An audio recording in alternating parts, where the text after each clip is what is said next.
My name is Epsiba Beulah. Before I was a Hindu girl doing a lot of idol worship, and I was like completely a traditional girl, like accepting what father says, what the elder says, and I was used to respect all those things. And after coming to the Lord, and I stopped the tradition. I completely stopped the tradition, and I just entered into the love and compassion of the Lord. My parents arranged for the marriage, and it was like a 2 months gap from the arrangement to the marriage. And immediately after marriage, like he said, like I don't like you. I just want to leave, and he left. Even I was pleading him, I was begging him, and I was asking him to come back, but it never happened.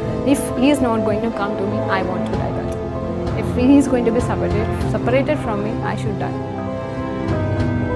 The day I was about to kill myself, I was watching a TV channel, and immediately she started like, here one girl is crying. You have been separated with your husband and you are planning to die now, but you are not going to do that. Immediately I called to one of my Christian friends, and she shared with me the gospel. On the spot, I accepted Lord as my Savior. The next moment, I felt free from the burdens and all kind of thoughts, and everything left me. Praise Lord అండి. దేవునికి మహిమ కలుగును గాక. ప్రార్థన చేసుకుందాం. పరిశుద్ధుడా గొప్ప దేవా, నీకు స్తోత్రం, స్తుతి, మహిమ, ఘనత, ప్రభావం చెల్లించుకుంటున్నాం నాయన. ఈ సమయంలో ఉన్న పాటను మరొక్కసారి మీ పాస్ అనేది వచ్చేటకు మీరు మాకు ఇచ్చిన గొప్ప ధన్యతకి వందనాలు. ఆశ్చర్యకరుడు, ఆలోచనకర్తవు నాన్న తండ్రి. ఈరోజు ప్రభా అయ్యా మరి యోసేపు యొక్క చరిత్రలోకి వెళ్ళి ప్రభా మరి తన జీవిత ధ్యానాన్ని మేము ధ్యానిస్తుండగా, తన జీవితాన్ని మేము ధ్యానిస్తుండగా అయ్యా రెండో రోజుగా నాయన తండ్రి ప్రభా ఆ బిడ్డని ఏ రీతిగా ప్రభా మరి ఆ గొయ్యిలో ప్రభా నాయన పిట్లో పడేశారు అన్నదమ్ములు, దాని గురించి మేము ధ్యానిస్తుండగా మేమే పిట్లో ఉన్నామో ఈరోజు మాతో కూడా మాట్లాడి మమ్మల్ని సరిచేయమని బ్రతిమలాడుతూ యేసుక్రీస్తు నామంలో ఈ ప్రార్థనతో వేడుకుంటూ పొందుకుంటున్నాం తండ్రి. ఆమేన్. ప్రైజ్ లార్డ్ అండి. దేవునికి మహిమ కలుగును గాక. మరి నిన్నటి దినమున ఆరంభించిన యోసేపు యొక్క చరిత్రలో మనము రెండో భాగంగా ఈరోజు మరి అన్నదమ్ములు తనని అయితే మరి నిన్నటి దినమున మనకు తెలుసు కదండి, అంటే ఎలా పగ కలల్ని బట్టి, అవునండి కలల్ని బట్టి ఒకటి, అలాగే తండ్రి ప్రేమించడాన్ని బట్టి. మరి చూడండి, అక్కడ యోసేపు తప్పు చేశాడని కాదు, యోసేపు ఏదో వాళ్ళకి అన్యాయం చేశాడని కాదు, కానీ యోసేపు తండ్రి వలన ప్రేమించడం వల్ల, అలాగే యోసేపుకి దేవుడి ద్వారా వచ్చిన 2 కలల వలన మరి అన్నదమ్ములు ఇంకా పగ పట్టడం అనేది జరిగిందండి. ఆ పగ పట్టడం వెనకాల కారణం ఇలాంటివైనను అస్సలు నిజం ఏంటంటే మనం నిన్న ధ్యానించాము, అన్నదమ్ములో ఉన్న ఆ నిజమైన స్వరూపాలు, అంటే నెగిటివ్ స్వరూపాలు బయటకి రావడం అనేది జరిగింది. అంత మాత్రమే కాదు, ఈరోజు ఆ అన్నదమ్ముల ఆ పగ ఎక్కడికి దారితీసింది, అన్నదమ్ముల ద్వారా యోసేపు మరి మనకు తెలుసు కదండి, మరి ముందు గొయ్యలో వేస్తారు, ఆ తర్వాత అమ్ముడు పోతాడు అనే మాటని. అయితే ఈరోజు రెండో అంశంగా తనని గొయ్యిలో పడవేయాల్సిన పరిస్థితిని మనము సంపూర్ణంగా ధ్యానించబోతున్నాం. అవునండి, కేవలం గొయ్యిలో తన స్థితి, మరి గొయ్యిలో ఎలా పడేశారు అనే దాని గురించి మనం ధ్యానించబోతున్నాం. దీనికి వాక్యాంశంగా మనము మరి ఆదికాండము 37వ అధ్యాయం 12వ వచనం నుండి 36వ వచనాల వరకు మనం ధ్యానించబోతున్నామండి. దేవునికి స్తోత్రం కలుగును గాక. అయితే ఆ కలల తర్వాత అండి, అతని సహోదరులు షెకెములో తన తండ్రి మందను మేపుటకు వెళ్ళిరి.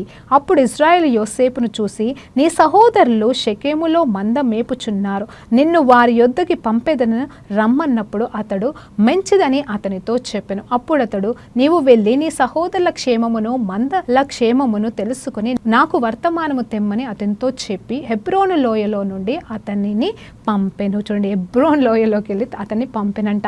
అతడు షెకెమునకు వచ్చెను. అతను పొలంలో ఇటు అటు తిరుగుచుండగా ఒక మనుష్యుడు, జాగ్రత్తగా వినండి, ఒక మనుష్యుడు అతనిని చూసి, నీవేమి వెతుకుచున్నావని అతన్ని అడిగాను.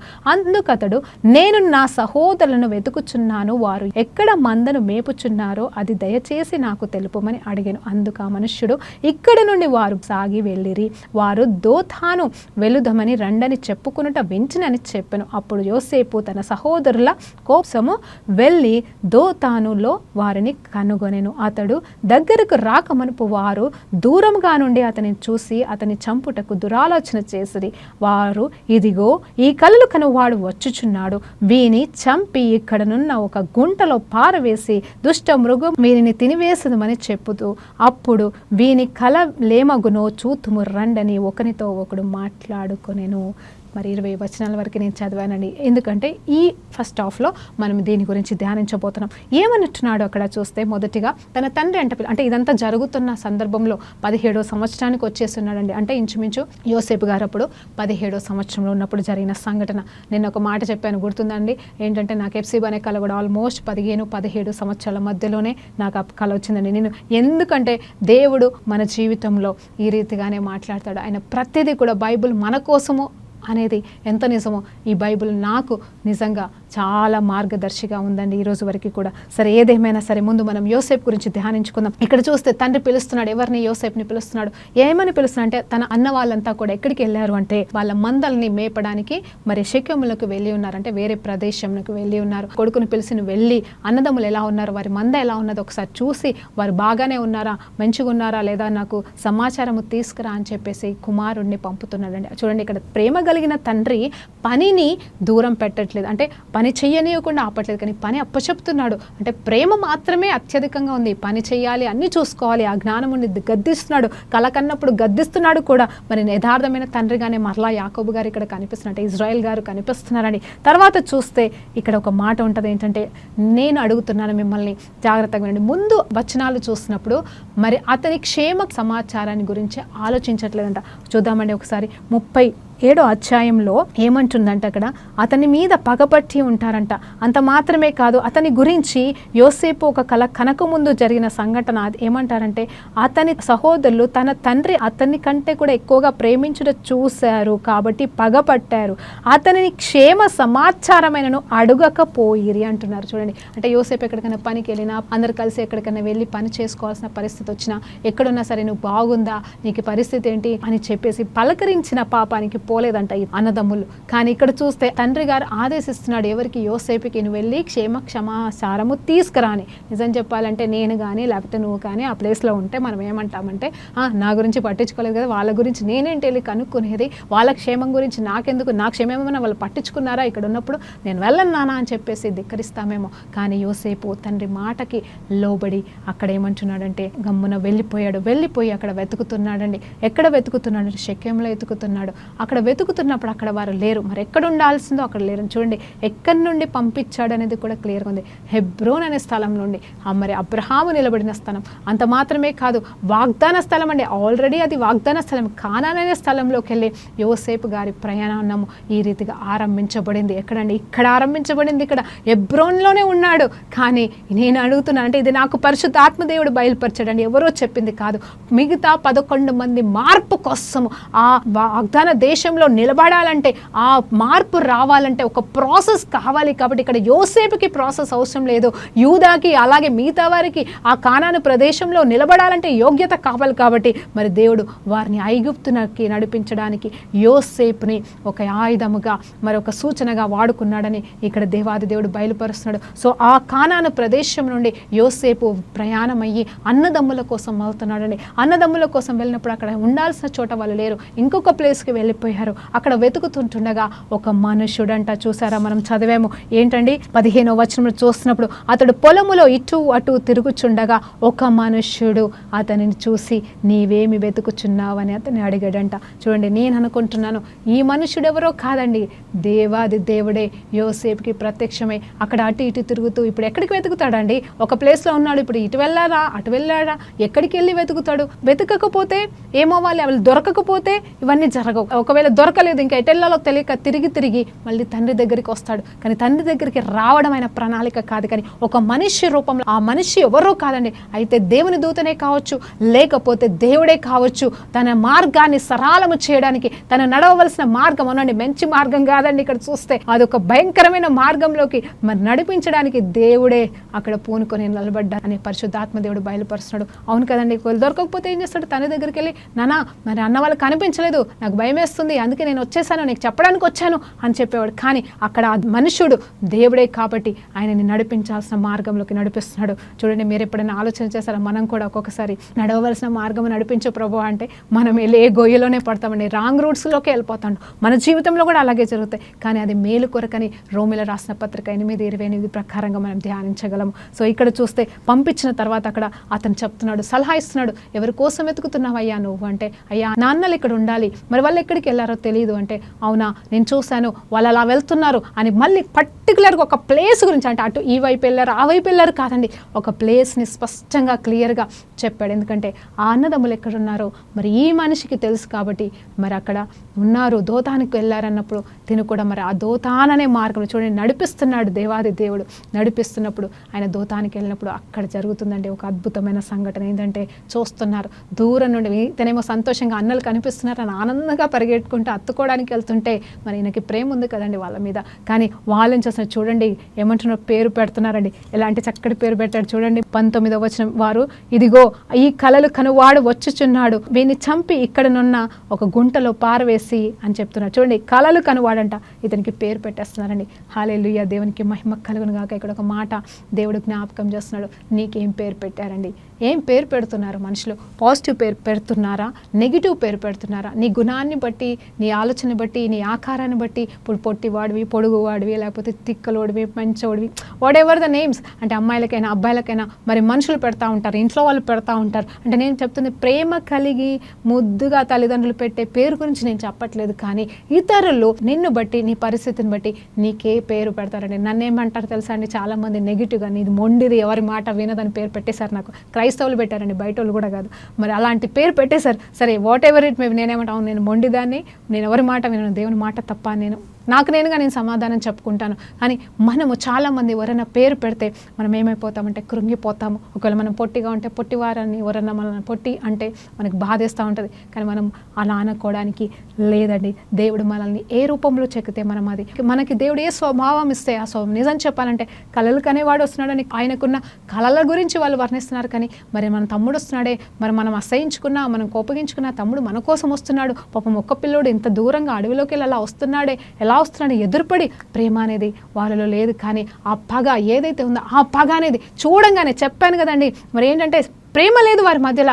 అంటే ఇతని పైన వారికి ప్రేమ లేదు కాబట్టి, ఆ ప్రేమ సమాధానం లేదు కాబట్టి, ప్రేమ లేకపోతే సమాధానం ఉండదని మళ్ళీ చెప్తున్నాను. సమాధానం లేదు, వాడిని ఏదో ఒకటి చేయాలనే తలంపులు, ఆలోచనలు, అదే సమాధానం లేని పరిస్థితిని, అది వారు తెచ్చుకుంటున్న పరిస్థితి కాబట్టి అక్కడ ఇప్పుడు దొరుకుతున్నాడు ఇతను. మనం ఏం చేద్దామని అదే తలంపులు, అదే ఆలోచనతో వాళ్ళు ఉన్నారు. అంత మాత్రమే కాదు, ఆ ఆలోచనని ఏంటంటే మనము వాక్యంలో వింటాం కదండి, ఏంటంటే మనం ఏది ఆలోచిస్తామో అదే చేస్తాము, ఏది ఆలోచిస్తామో అదే అవుతాం అన్నట్టుగా వీరి ఆలోచనల ప్రకారంగా ఇక్కడ యోసేపు అనే వ్యక్తి ఒంటరిగా దొరుకుతున్నాడు.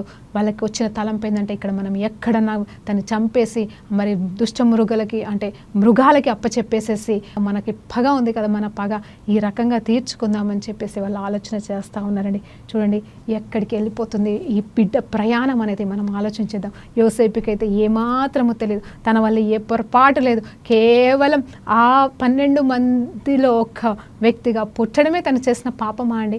కాదు. కానీ దేవుడు ఆ పరిస్థితిని ఎలా మలుచుకుంటున్నాడో అంతం వరకు ధ్యానిద్దాం. ఆ తర్వాత చూసినప్పుడు అందులో రూబాన్ అంటా ఉన్నాడు. రూబాన్ అంటే యాకోబు యొక్క మొదటి కుమారుడు. ఏమంటున్నాడంటే ఇతన్ని చంపితే మనకేమొస్తుంది, ఇతన్ని చంపితే మనకేమొస్తుంది, ఏమీ రాదు కాబట్టి చంపకండి, గొయ్యిలో పడేసేయండి అని చెప్పేసి ఒక సలహా ఇస్తాడండి. ఎంత మంచి అన్ననో మరి, నేను ఆలోచన చేస్తా ఉన్నాను. ఇంత మంచి అంటే శిక్షనే చంపేయాల్సిందే, పెద్దవాడై ఉండి వద్దు ఆ పిల్లోడిని మనం ఏం చేయొద్దు, పోనీలే వదిలేసాను, కావాలంటే 4 కొట్టండి, తిట్టండి, తర్వాత అప్పచెప్పండి, ఇంకోసారి మన జోలికి రాకుండా ఉంటాడు అని ఒక భయం పెడదాము అని చెప్తే అయిపోయేది. కానీ మరి వాళ్ళంతా చంపాలని చూస్తున్నప్పుడు చంపొద్దు, కానీ ఆ గొయ్యిలో పడేద్దాము అని చెప్పేసి ఒక పనికిరాని సలహా ఇచ్చేసాడండి ఇక్కడ. సరే వాళ్ళంతా కూడా తాళ్ళు కట్టేసి ఏదో చేసేసి మొత్తం మీద యోసేపుని నీళ్లు లేని గొయ్యిలో పడివేసినట్టుగా వాక్యం చెప్తుందని. 22వ వచనం చూస్తే, ఎట్లనగా రూబేను అతనిని తండ్రికి అతని అప్పగించుటకై వారి చేతిలో పడకుండా అతని విడిపింపదలిసి రక్తము చిందింపకుడి, అతనిని ఏమి చేయక అడవిలోనున్న ఈ గుంటలో అతన్ని పడవేయమని వారితో చెప్పారు. చూడండి కొంచెం ముందు ఆశ ఏంటంటే మరి రక్తం చిందించకండి దయచేసి, మన సొంత అమ్ముడే కదా, మరి రక్తమే కదా, కాబట్టి రక్తం చిందించకండి, గొయ్యిలో పడేద్దామని సలహా ఇస్తున్నాడండి. ఇక్కడ చూస్తే మరి చేయక అడవిలోనున్న ఈ గుంటలో అతన్ని పడద్రోయమని వారితో చెప్పాను. యోసేపు తన సహోదరుల యొద్దకు వచ్చినప్పుడు వారు యోసేపు అంగీని అతని తోడుకొని ఉండిన ఆ విచిత్రమైన నిలువుట అంగిని తీసివేసి అతన్ని పట్టుకొని ఆ గుంటలో పడివేసి. చూడండి మరి ఆ డ్రెస్ తోటే పడేయలేదు. చూడండి వీళ్ళకు ఉన్న జ్ఞానం చూడండి. ఈ వాజ్ స్ట్రిప్ట్ అని చెప్పేసి బైబిల్లో రాయబడి ఉంటుంది. అంటే తను వేసుకున్న ఆ డ్రెస్ అంటే చూడండి ఆయన కలర్ డ్రెస్సులు కూడా వేసుకుని వచ్చేసాడు. చేశాడంట, మరి దీని గురించి మనం ధ్యానించలేదు. కానీ అంటే తన ఇష్టమైన డ్రెస్ వేసుకుని అన్న వాళ్ళ దగ్గరికి వచ్చాడు. ఒకవైపు ఆ డ్రెస్ని చూస్తే వాళ్ళకి కోపము, ఆ తర్వాత చూస్తే ఆ డ్రెస్ని ఇక్కడ వీళ్ళు విప్పేసి బట్టలు లేకుండానే మరి ఆ గుంటలో పడివేశారంట. ఆ గుంటలో పడివేసిన తర్వాత అక్కడ అతని పరిస్థితి ఎలా ఉందంటే, అతను పట్టుకొని ఆ గుంటలో పడవేసిరి. ఆ గుంట వట్టిది, అందులో నీళ్లు లేవు, ఖాళీ గుంట అండి. గుంటలో వేసేశారు, భోజనం చేయడానికి కూర్చున్న చూడండి. కానీ దేవాది దేవుడు వాక్యము తర్వాత మనం ధ్యానిస్తూ ఉంటుంది, యోసేపుకి తోడుగా ఉన్నాడంటే ఎవరండి? దేవుడంట గుంటలో కూడా ఉన్నాడని వాక్యం చెప్తుంది. దేవునికి మహిమ కలుగునుగాక. అక్కడ మరి ఆ గొయ్యిలో పడవేసినప్పుడు ఒక్కసారి కాసేపు ఇక్కడ ఆగుదామండి. What is the position of యోసేప్? అసలు ఇదంతా జరుగుతుంది, నేను ఒక స్టోరీ లాగా చెప్తున్నాను. ఒక్కసారి యోసేపు యొక్క హృదయ స్థితి, అంటే తన అరిచే విధానం, అన్నా అని బతిమలాడుకునే విధానం, ఎంతగా బతిమలాడుకుని ఉంటాడు. అన్న ప్లీజ్ అన్నా, నేను మీ జోలికి రానన్నా, ఇంకొకసారి మిమ్మల్ని ఏం అననన్నా, దయచేసి అన్న ప్లీజ్ అన్న, పెద్దన్న చిన్నన్న అని పేర్లు పెట్టుకుంటూ ఎంత బతిమలాడుకుని, అన్న ప్లీజ్ అన్న, నన్ను అందులో వేయకండి అన్న, నేను మీ జోలికి రానన్నా, మిమ్మల్ని ఏమనన్నా, కంప్లైంట్ చేయనన్నా, నాన్నకు ఏం చెప్పనన్నా అని ఎంత బతిమలాడుకుని ఉంటాడో. కలలు కన్నందుకు తన పైన వస్తున్న ఈ బాధని భరించలేక వాళ్ళ కాళ్ళ మీద పడి ఎంత ఏడ్చి ఉంటాడో. అలాగే మనం కూడా చెయ్యని తప్పులకి మనం ఎన్నో శిక్షలు అనుభవిస్తూ ఉంటాం. ఎంతోమంది మనల్ని దూషిస్తూ ఉంటారు. మనం క్షమాపణ కోరుకున్న వారు అర్థం చేసుకోరు. అయ్యో మనము ఏం చేయలేదు కదా అని వారు ఆలోచన కూడా చేయరు. కానీ వాళ్ళ పగ ప్రతీకారమే వారికి గుండెల నిండా ఉంటుంది. కాబట్టి వారు ఏం చేస్తున్నారు వాళ్ళకి తెలియకుండా చేస్తారు. ఇదంతా కూడా సాతాను పని అండి, సాతాను క్రియలే. వారు కూడా కాదు, వారిని వాడుకుంటున్న సాతాని. అలాంటి స్థితిలో నువ్వు ఉన్నావా? ఈ వాక్యం నీకోసమే, ఈ చరిత్ర ధ్యానము నీకోసమే. ఎందుకంటే యోసేపును హెచ్చించిన దేవుడు నిన్ను కూడా హెచ్చించబోతున్నాడు రాబోయే కాలంలో. హల్లెలూయా, దేవునికి మహిమ కలుగును గాక. అయితే ఆ నీళ్లు లేని బావిలో పడివేసిన, నీళ్లు లేని బావి అంటే దానికి అర్థం ఏంటి తెలుసా అండి? నిజంగా చెప్పాలంటే ఇంకా ఏముండదు. ఇంకా అంటే నీళ్ళు లేని బావి దగ్గరికి ఎవరు రానండి. మొదటిగా చూడండి, ఒకవేళ బావి ఉంటే, ఒకవేళ నీళ్ళు ఉంటే కనీసం దారిలో పోయే వాళ్ళన్నా నీళ్ళు తాగడానికి అక్కడికి వస్తారు. అది నీళ్లు లేని బావి అని తెలుస్తుంది కాబట్టి అది నీళ్ళు లేని బావి దగ్గరికి ఎవరు రాను కూడా రాండి. కాపాడడానికి ఛాన్స్ లేదు, అసలు అక్కడ పట్టుకోవడానికి ఛాన్స్ లేదు. లాస్ట్కు నీళ్ళు లేని బావిలో జంతువులు కూడా దిగవు, ఎందుకంటే అందులో వాటికి ఏమీ దొరకవు. కాబట్టి అంటే దేనికి పనికి రాని గుంటలో, మరి ఏమీ సదుపాయం లేని గుంటలో, మరి పైకి రాలేని పరిస్థితిలో ఉన్న గుంటలో మరి అక్కడ మరి వాళ్ళు పడివేసి ఉన్నారు. కొంచెం సేపు అయిన తర్వాత యూదా అనే వ్యక్తి వస్తాడండి. మరి వారి ఇతను కూడా లేయా ఒక సంతానమే. మరి యూదా వచ్చి ఏమంటారు తెలుసండి? మరి యూదా గురించి కూడా మనము వీలైతే ఒకసారి ధ్యానించామని ఆల్రెడీ, మీరు వీలైతే అది కూడా మీరు చూడొచ్చండి యూట్యూబ్లో. సరే, ఏదేమైనా ఇక్కడ ఏమంటున్నాడు తెలుసా? యూదా అని ప్రేమ కలిగిన ఈ అన్న వచ్చి ఏమంటున్నాడంటే, మీరెందుకు అతనిని గొయ్యిలో వేస్తే, అతను చచ్చిపోతే తను కూడా మన రక్తమే కదా, మన సహోదరుడు కదా. అంటే ఇవలగా రేపు గొయ్యిలో పడేస్తే కొన్ని రోజుల తర్వాత ఆకలితోనో దాహంతోనో చచ్చిపోతాడు కదండి. ఒకవేళ ఏదైనా క్రూర మృగం అందులో పడి తను తినొచ్చేమో తెలియదు. కానీ నిజం చెప్పాలంటే అతన్ని చంపితే మనకు వచ్చేది ఏముంది? అదిగో ఇస్మాయిలైట్స్ వస్తున్నారు దారిలో, అతన్ని తీసి అమ్మి వేద్దామని ఒక సలహా ఇస్తాడండి. యూదా అనగానే మీరు జ్ఞాపకం చేసుకోవాలి, యూదా గోత్రపు సింహము, యేసు ప్రభు వారు వచ్చిన మరే గోత్రము. ఇక్కడ చూస్తే అయ్యో చంపొద్దు అంటలేడండి. చూడండి, యేసు ప్రభు వచ్చిన వంశావళిలో ఉన్న ఈ యూదా కూడా మంచివాడు కాదండి. చూడండి, చంపడానికి సంసిద్ధంగా ఉన్నాడు, అమ్మడానికి సిద్ధపడుతున్నాడు, అమ్మే బుద్ధి కలిగిన వాడంట. చూడండి, అక్కడ రూబానైతే ఎందుకులే చంపితే ఏమొస్తుందని గొయ్యిలో పడేశాడు. గొయ్యిలో పడ్డా కూడా చంపడమే కదండి, అదే ఆలోచన చేయట్లేదు. ఇక్కడ యూదా మాత్రం చంపితే ఏమొస్తుంది కాబట్టి అమ్ముదామంటున్నాడు. నిజంగా దేవాది దేవుడు మన కోసం మనల్ని కొనుక్కొని ఆయన అమ్ముడు పోలేదండి, యేసే మన కోసం. సో ఇవన్నీ మనము నిజంగా కొన్ని లోతైన మర్మాలకు వెళ్ళిపోతే ఇక మనకి ధ్యానించడానికి ఈ రోజులు ఏవీ సరిపోవు. కానీ అదంతా కానీ జస్ట్ మనం స్టోరీ లాగా నేర్చుకుంటున్నాం కాబట్టి యూదా మరి ఒక ఆలోచన చేస్తున్నాడు. యూదా నుండి వచ్చిన యేసు ప్రభు మనల్ని ఏ స్థితిలో, ఏ గుంటలో మనం ఉంటే మనల్ని లేపడానికి వచ్చి ఉన్నాడో ఆ రీతిగానే ఇక్కడ యూదాని మరి సాదృశ్యంగా తీసుకొని అప్పటి యూదాని వాడుకున్నాడు ఈ యోసేపుని బయటకు తీయడానికి. వెంటనే ఆ సలహాని వారంతా ఒప్పుకొని, నిజమే కదా, చంపితే ఏమొస్తుంది, అమ్మేద్దాము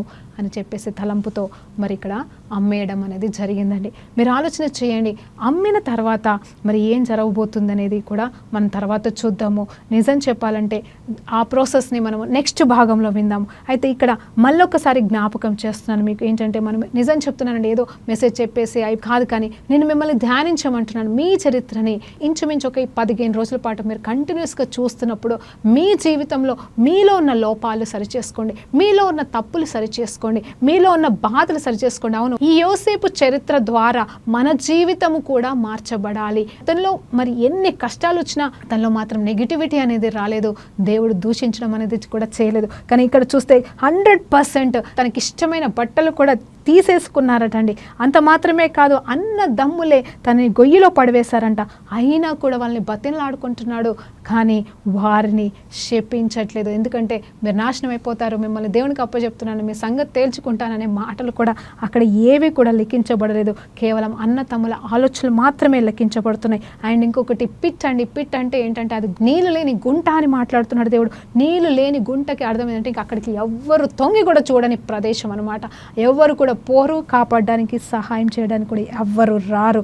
మరి అంత మాత్రమే కాదు, మల్టీ కలర్ అనాయింటింగ్ ఉన్న ఆ యేసు తండ్రి దేవుడు మహిమ ఎట్లయితే విప్పుకొని వచ్చేసినాడో, తన మహిమని విడిచిపెట్టి వచ్చేసి ఉన్నాడో, మహిమను వదిలించి మన లోకానికి ఎలా వచ్చి ఉన్నాడో, ఆ రీతిగా ఇతను కూడా తన పైన ఉన్న ఆ అభిషేకమే కావచ్చు, లేకపోతే ఆ ప్రేమే కావచ్చు, అంత మాత్రమే కాదు, ఆ బట్టల ద్వారా వచ్చిన ఆ అసూయ, కోపం ఏదైతే అవన్నీ కూడా మరి వీళ్ళే విప్పివేయడం అనేది జరిగింది.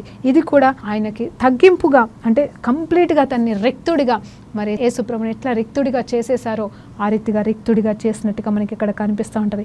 మరొకసారి చెప్తున్నాను, యూదాని కొంచెం పాజిటివ్ ఉంది. నేను గతంలో చెప్పి ఉన్నాను ఒక అంశం తీసుకొని, ఏంటంటే ఎందుకు దేవుడు యూదాని ఎన్నుకున్నాడంటే, సరే యూదాని ఎందుకు ఎన్నుకున్నాడు అనేది తర్వాత విషయం, కానీ ఇక్కడ క్లియర్గా అన్నదమ్ముళ్ళల్లో మరి శ్రేష్టమైన వాడిగా, అంటే యోసేపు తర్వాత శ్రేష్టమైన వాడిగా నాకు కనిపిస్తున్నాడండి. ఎందుకంటే యూదాలో ఎక్కడ కూడా తప్పు పొరపాటు లేకుండా ఉంది. అంత మాత్రమే కాదు, మరి నెక్స్ట్ యోసేపు చరిత్ర చూసినప్పుడు తన్ని యూదా ఏంటంటే ఆ నాన్న దగ్గర బ్రతిమలాడుకుంటున్నాడు. ఇక్కడ చూస్తే అన్నదమ్ములతో బ్రతిమలాడుతున్నాడు. ఎందుకు చంపడం, అమ్మేద్దాము, పోనీ బ్రతకని ఎక్కడో ఒక దగ్గర దూరంగా బ్రతికిపోతాడు కదా అని చెప్పేసి ఒక సాదృశ్యమైన ఒక ప్రేమ కలిగిన తత్వం అనేది, అంటే మిగతా వాళ్ళు 100% మేము చూడంటలేనండి, కానీ యోసేపు తర్వాత ఒక శ్రేష్టమైన వాడిగా కనిపిస్తున్నాడేమో అని నాకు అనిపించింది. సరే, ఏదేమైనా దేవుడు ప్రతిదీ చూస్తాడు. ఇంకొకటి డ్రీమర్ ఈస్ కమింగ్ అని చెప్పినట్టుగా నిజమే అండి. వీడి కళలు ఏమైపోతున్నా చూద్దామంట. చూడండి, ఇక్కడ వారి మాటలు వారికే వినిపించేలాగా రాబోయే కాలంలో ఉంటాయి. ఏంటి తెలుసా, నవ్విన నాపచనే పండదా అని చెప్పేసి మనం మాట్లాడుకుంటూ ఉంటాం కదండి.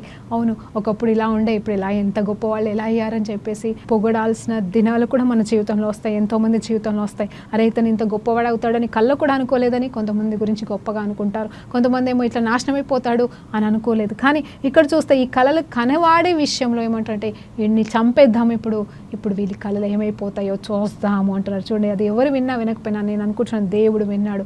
అంత మాత్రమే కాదు, నడిపిస్తున్నాడు. ఏం నేర్చుకున్నామండి, యోసేపుని ఎవరు నడిపిస్తున్నారండి? తండ్రి కాదు. సరే, తండ్రి పంపించేశాడు, నాన్న నేను పోను, వాళ్ళు నన్ను కొడతారు, తిడతారు, వాళ్ళకి నేనంటే ఇష్టం లేదు, వాళ్ళు నన్ను ఇక్కడ పట్టించుకోలేనప్పుడు నేనెందుకు వెళ్ళాలి, వాళ్ళ క్షేమం నాకెందుకు అని అనట్లేదు. కానీ తండ్రికి లోబడి విధేయత చూపించి మరీ వెళ్తున్నాడు.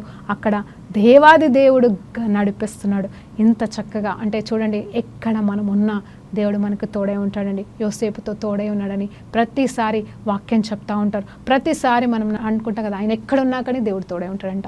మరి కీర్తనకారుడు రాసే అధ్యాయం కూడా మనం చూస్తూ ఉంటాం. 139 కీర్తన, నేను ఎక్కడికి వెళ్ళగలను, నేను అగాధంలో వెళ్ళినా నువ్వు ఉంటావు ప్రభా, నేను ఎక్కడైనా దాచుకున్నానో నువ్వు ఉంటావు ప్రభా, నేను ఎక్కడికి వెళ్ళినా కానీ, సముద్ర అగాధంలోకి వెళ్ళినా, లేకపోతే ఆకాశంలోకి వెళ్ళినా, ఇంకెక్కడికి వెళ్ళినా నిన్ను కాదని ఎక్కడికి పోతాను, నీ సన్నిధిని విడిచి ఎక్కడ పోతాను అన్నట్టుగా మరి దావీదు ఎందుకు రాశాడో నాకు తెలియదు, కానీ ఆయన అనుభవం ఏంటో మనకి తెలియదు. అంటే తెలుసండి, కొన్ని ఆలోచనలు మనం ధ్యానించాం. కానీ ఏదేమైనా ఇక్కడ చూస్తే యోసేపుకైతే అంత జ్ఞానం లేదు, అంత ఆలోచన లేదు, కానీ యోసేపుతో మాత్రం దేవుడు తోడై ఉన్నాడు. ఆ పిట్లో కూడా దేవుడు తోడై ఉన్నాడు అనడానికి అర్థం ఏంటంటే 2 మాటలండి. తనలో ఉన్న యథార్థమైన స్థితి, వాళ్ళని శపించట్లేదు, వాళ్ళని ఏమీ అనట్లేదు, మరి నమ్మకంగా ప్రేమతోనే వాళ్ళ క్షేమం కోసం వెళ్ళాడు. కానీ వాళ్ళ క్షేమం కాస్త ఈయనకి మరి కీడుగా మార్చబడింది. హల్లెలూయా, దేవునికి మహిమ కలుగును గాక. చూద్దామా, ఇంకొక పాయింట్ కూడా మనం నేర్చుకున్నాం. రూబాను గురించి కూడా చూస్తే, రూబాను నిజంగా తండ్రికి ఇష్టమైన కుమారుడు కానే కాదండి. కానీ అతను కూడా ఏదో ఒక మాట, సరే చూద్దాంలే, ఎందుకులే అని చెప్పేసి చెప్పగలిగాడు. అంత మాత్రమే కాదు, అతని అంగిని వాళ్ళు తీసుకోవచ్చు కదండి, తీసుకోలేదు. నెక్స్ట్ అధ్యాయంలో మనం చూద్దాం ఆ డ్రెస్ని కూడా వాళ్ళు ఏం చేశారనేది. మరొక్కసారి ఈరోజు మీతో ఒక చక్కటి మాట చెప్పి ముగించాలనుకుంటున్నాను. ఏంటంటే, గాడ్ ఈజ్ విత్. ఈ స్థితిలో కూడా ఎక్కడున్నాడండి యోసేపు ఏడుస్తున్నాడు, అన్న కాళ్ళ మీద పడుతున్నాడు, వీళ్ళ కాళ్ళ మీద పడుతున్నాడు, అన్న అని ఒక్కొక్కరి దగ్గరికి ఆ చిత్రాన్ని ఆలోచన చేస్తూ ఉంటే అసలు అతనికి వచ్చిన కళ ఏంటండి, అన్న మీ పనులన్నీ నా దగ్గర సాగిలపడ్డాయంటే ఇక్కడ కళ ఉల్టా అయిపోతుందండి. ఏ కళ దేవుడు ఇచ్చాడో, ఏ కళని వీరికి వివరించాడో అక్కడ ఏమైపోతుందో ఉల్టా ఉందండి, కంప్లీట్గా ఉల్టా ఉంటుంది. ఇప్పుడు మన జీవితంలో కూడా ఒక వాగ్దానం అనేది మనకి ఇస్తే ఖచ్చితంగా ఉల్టా ఉంటుంది. నా జీవితం జీవితంలో ఎప్సీబా అనే కళ ఎందుకు వచ్చిందో తెలియదు, ఎప్సీబా అనే పేరు ఎందుకు కనిపించిందో తెలియదు. నా జీవితం అంతా ఎప్సీబా అంటే దేవునికి ఇష్టరాలంట, ఆనందదాయనంట, ప్రియురాలంటండి. తర్వాత నేను తెలుసుకున్నాను. కానీ నా జీవితం అంతా కూడా ఆ పేరుకు ఉల్టానే గడిచిందండి. ఆల్మోస్ట్ ఒక్కొక్కసారి ఇప్పుడు కూడా ప్రభా నువ్వు పెట్టిన పేరుకు తగినట్టుగా నేను బ్రతుకుతున్నానా అనేది ఒక్కటైతే, మరి అంత మాత్రమే కాదు ఆయన పిలిచిన పిలుపుకు తగినట్టుగా మనం జీవిస్తున్నామా అనేది రెండోదండి. ఈరోజు యోసేపు నుండి మనం నేర్చుకోవాల్సింది ఏంటంటే ఆయన కళ ఉల్టా పల్టా అవుతున్నా కానీ దేవుణ్ణి విడిచిపెడుతున్నట్టుగా లేదండి. దేవుని దూషించట్లేదు, అన్నతమ్ముల్ని దూషించట్లేదు, తండ్రికి లోబడుతున్నాడు. అయినా తన పరిస్థితి ఎక్కడికి వెళ్ళబోతుందో మనం నెక్స్ట్ సిరీస్లో చూద్దామండి. అందుని బట్టి దేవునికి మహిమ కలుగును గాక. ప్రార్థన చేసుకుందాం. పరిశుద్ధుడా గొప్ప దేవానికి స్తోత్రం అయ్యా. అయ్యా నిజమే తండ్రి ప్రభా, యోసేపు ప్రభా మరి ఈరోజు మేము ధ్యానించిన దాని ప్రకారంగా అయ్యా ఒక నీళ్ళు లేని గుంటలో పడిపోయి ఉన్నాడయ్యా. అయ్యా ఈరోజు మేము కూడా నాయన నీళ్ళు లేని గుంట లాంటి పరిస్థితిలో మేము ఉన్నామేమో తండ్రి, నీ సన్నిధి ప్రభా చూడలేని పరిస్థితిలో మేము ఉన్నామేమో తండ్రి. అయ్యా నీ ఆనవాలు లేని పరిస్థితిలో మేము ఉన్నామేమో తండ్రి. అయ్యా మా పరిస్థితిని బట్టి అయ్యా తండ్రి ఎంతోమంది మమ్మల్ని తొక్కి పడేసి నాయనా తండ్రి ప్రభా మమ్మల్ని చితక్కుట్టే పరిస్థితిలో మేము ఉన్నామేమో తండ్రి. మాకు ఆదరణ లేకపోవచ్చు అయ్యా. కానీ ఆనాడు యోసేపు విషయంలో ఏ రీతిగా నువ్వు గొప్ప ఘనతనిచ్చే ప్రణాళిక కలిగి ఉన్నావో తండ్రి, ఆ రీతిగా మా పట్ల కూడా కలిగి ఉన్నావని నమ్ముతూ అయ్యా ఈ సిరీస్ అయిపోయే లోపల మానవ జీవితాల్లో కూడా గొప్ప మార్పులు తీసుకొచ్చి మీరు మహిమ పొందుకుంటారని నమ్ముతూ యేసుక్రీస్తు నామములో ప్రార్థనలు వేడుకుంటూ పొందుకుంటున్నాము తండ్రి. ఆమేన్. ప్రైజ్ లార్డ్ అండి. దేవునికి మహిమ కలుగును గాక.